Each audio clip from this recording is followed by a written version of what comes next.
Good morning mga kabahay. So, dito po tayo ngayon sa Ecoverde, sa Haya, sa San Pascual, Batangas.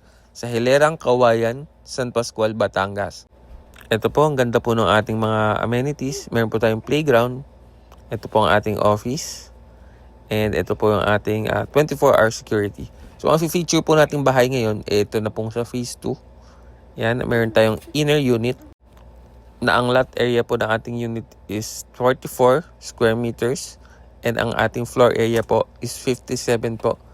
57 square meters. So, kasya po dito ang isang sasakyan. Yan. Then, ito na po yung mismong actual turnover ng ating unit. So, pag bumili po kayo dito, nag-invest po kayo. Kung wala po kayong mapaglagyan ng pera kasi sa bangko, dito nyo nilagay. Ito po ang inyong makukuha na unit. Yan. Ito po yung ating sa laundry area or back area. Makikita nyo po quality din yung build niya. Mataas po siya at hindi mainit. Ayan po. Ito po, meron po tayong comfort room, toilet and bath dito po sa baba. Ayan. May tiles na rin po yung tagiliran niya. And may fixtures. And meron po tayong granite kitchen countertop. Ayan.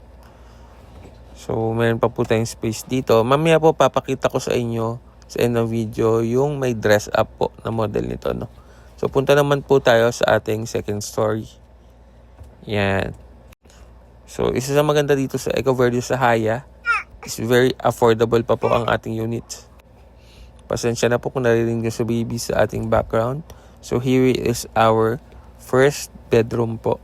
Yan. May mga sockets na din siya. And malaki na rin po yung bintana na ginamit natin, no? And here naman po ang ating second bedroom. Pwede rin natin gawin siyang office area. Yan ang ating second bedroom.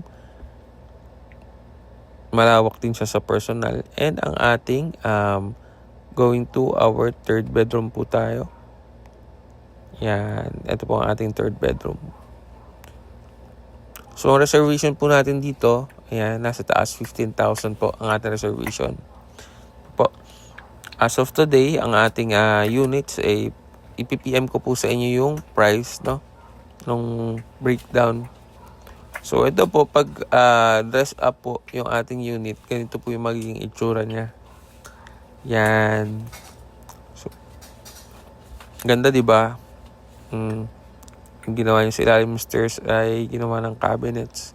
O pwede rin nyo po itong gayahin pagka turnover po sa inyo ng bahay. Ito po. So, malawak pa rin siya. Yan. For the price and the availability. So dito po sa taas, ayan, malalaki po yung ating stairs. Madali rin iangat ang ating mga appliances. O kaya yung mga kama po natin, madaling iakyat kasi malawak po yung stairs. Ayan po ang ating room. First bedroom natin. Then here is our second bedroom. Yan. Yung bed na yun, naka-single bed po siya. And ito naman po ang ating third bedroom.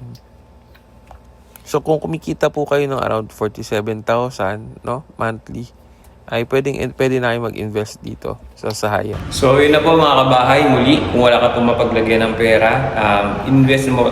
Kesa nakastock sa bangko, invest mo na sa bahay. Pwede mo pang paupahan, pwede pang tumaas yung value ng ating house and lot package. Or, syempre, pwede mo rin tiran. Pwede mo paupahan. Ayun. Maraming salamat mga kabahay. So, that's it. Invest now while it's early or buy higher later. Maraming salamat.